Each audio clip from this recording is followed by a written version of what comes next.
ஒரு புகழ்பெற்ற ஜப்பானிய சாமுராய் வீரன். வாள் வீசுறதுல ரொம்ப கெட்டிக்காரன். ஒரு கடுமையான போரில் கலந்து கொண்டுட்டு களைச்சி போய் திரும்பி வந்தான். படுக்கையில் விழுந்தான். பக்கத்தில் என்னமோ சத்தம் கேட்டுது. திரும்பி பார்த்தான். ஒரு எலி அவனை முறைச்சி பார்த்துக்கிட்டு இருந்தது.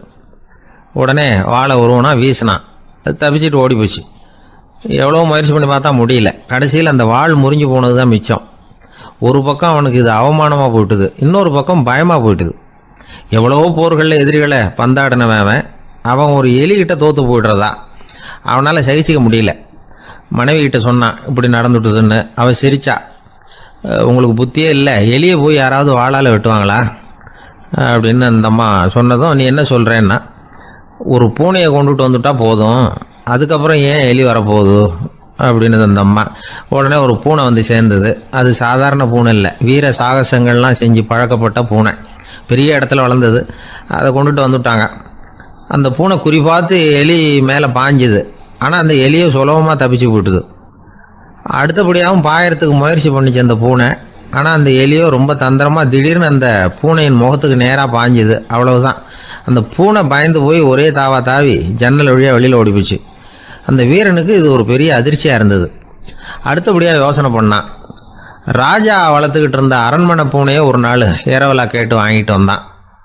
ஊர் உலகம்லாம் பேர் வாங்கின பூனை இது. அந்த பூனையாலும் அந்த எலியை ஒன்றும் செய்ய முடியல. வீரனுக்கு ரொம்ப அதிர்ச்சி. அந்த அரண்மனை பூனைகிட்டேயே போய் புலம்புனான். அரண்மனை பூனையே, நீயே தோற்று போயிட்டியே, இனிமேல் நான் என்ன செய்ய முடியும்னா. அந்த பூனை சிந்திச்சுது. அப்புறம் சொல்லிச்சு, இந்த காரியத்துக்கு இந்த மேல்மட்ட விவகாரம்லாம் சரிப்பட்டு வராது. சாதாரண வீட்டு பூனை கிடச்சிதுன்னா அதை கொண்டுகிட்டு வந்து விட்டுப்பார் அப்படின்னது. சாதாரண பூனையால் என்ன செஞ்சிட முடியும்னா இவன் நம்பிக்கை இல்லாமல். இப்போ அந்த அரண்மனை பூனை சொல்லிச்சு, பெரிய வீட்டு பூனையெல்லாம் நல்லா சாப்பிட்டு தூங்கி பழக்கப்பட்டிருக்கோம். அதுக்கெல்லாம் ராஜதந்திரம் தெரியும், ஆனால் எலி பிடிக்க தெரியாது.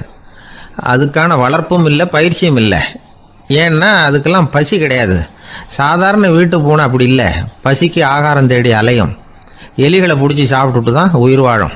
அதனால் அதுகளுக்கு எலியை பிடிக்கிற எல்லா உத்திகளும் தெரியும், எங்களுக்கு தெரியாது அப்படின்னது. அது சரியே, அதுவும் பூனை தான், நீயும் பூனை தான், அதால் முடிகிற காரியம் ஏன் உன்னால் முடியல அப்படின்னு கேட்டான் இவன்.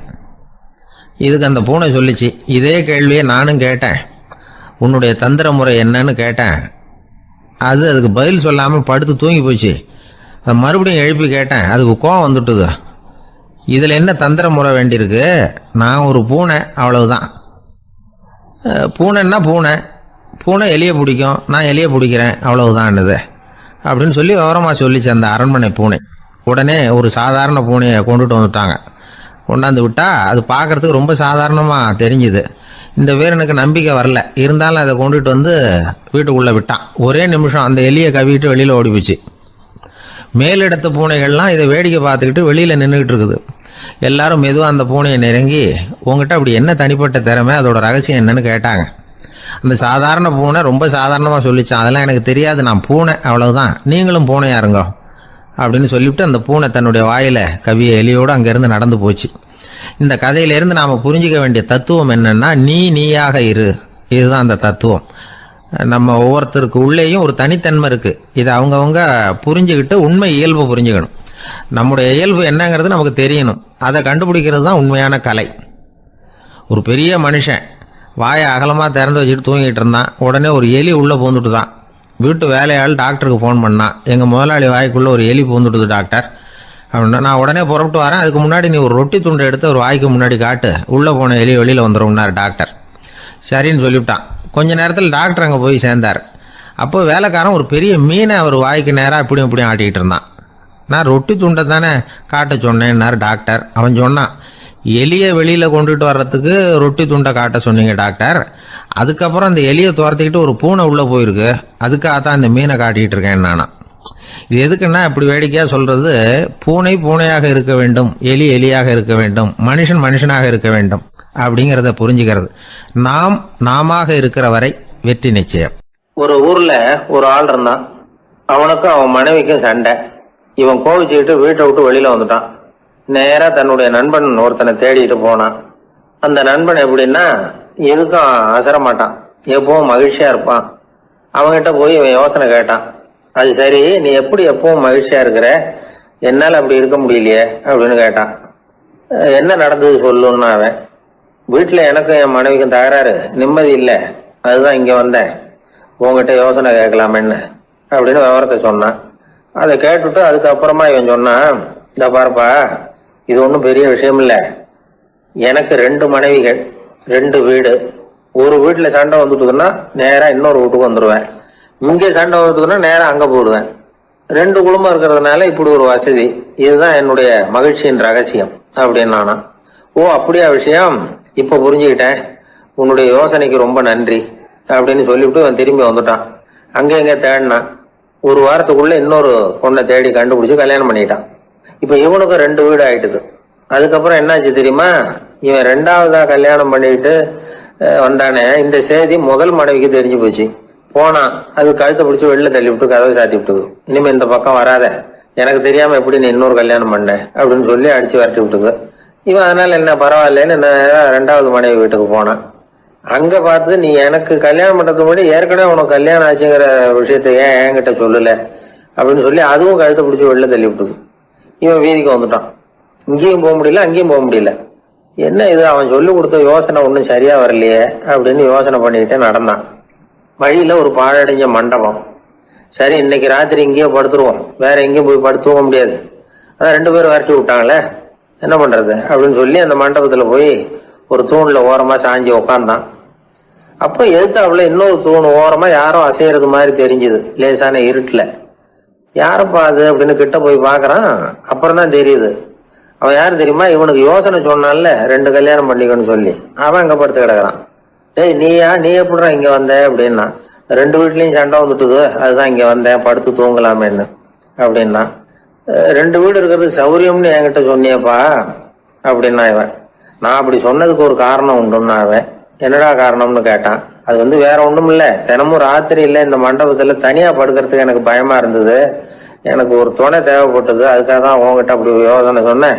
இப்ப நீ வந்ததுனால எனக்கு துணை கிடைச்சிட்டுது, இப்ப நம்ம 2 பேரும் துணையா இங்க படுத்துக்கலாம், நீ அந்த தூண்ல சாஞ்சிக்கோ, நான் இந்த தூண்ல சாஞ்சிக்கிறேன் அப்படின்னு சொல்லி படுத்து தூங்க ஆரம்பிச்சிட்டானோ. அதாவது நம்ம வாழ்க்கையில முடிவுகள் எடுக்கிற விஷயத்துல இந்த ஆள் மாதிரி தான் பல பேர் நடந்துக்கிறோம் அப்படிங்கிறார். அதாவது உலக புகழ்பெற்ற மனோதத்துவ மேதை ஸ்காட் பெக் அப்படிங்கிறவர். அதாவது வீட்டுக்கு தேவையான பொருள்கள் வாங்குறதுல இருந்து கல்யாணம் பண்றது, வீடு கட்டுறது வரைக்கும் அடுத்தவங்க பேச்சை கேட்டு வீணா போறவங்க தான் அதிகம். அறிவுரை கேட்கறதுல தப்பு இல்லை, ஆனா அதுக்கப்புறம் அதை பத்தி சரியா சிந்திச்சு பாக்குறது இல்லை, அதுதான் தப்பு. சில பேர் அறிவுரை சொல்றதுலயே ரொம்ப தெளிவா இருப்பாங்க. ஏன் சார் 2 சம்சாரத்தோட குடும்பம் நடத்துறது ரொம்ப கஷ்டமானு கேட்டாராம் ஒருத்தர். அது எனக்கு தெரியாதுங்க அப்படின்னாராம் அவரு. ஏன்னு கேட்டிருக்கார். ஏன்னா எனக்கு 3 சம்சாரம் அப்படின்னாராம் அவர். வாழ்க்கையில சில சந்தர்ப்பங்கள்ல நாம சில அவமானங்களை சந்திச்சே தீர வேண்டியிருக்கு. என்ன பண்றது, காலம் அப்படி. அவமானப்படுறவங்க உடனே அடங்கி போயிடுறது தான் உலக வழக்கம். அவமானப்பட்டா உடனே சீறி எழறவங்களும் உண்டு. ஆனா அதையே ஒரு சவாலா எடுத்துக்கிட்டு முன்னுக்கு வர்றவங்களும் சில பேர் இருக்கிறாங்க. அவங்க ரொம்ப அபூர்வம்.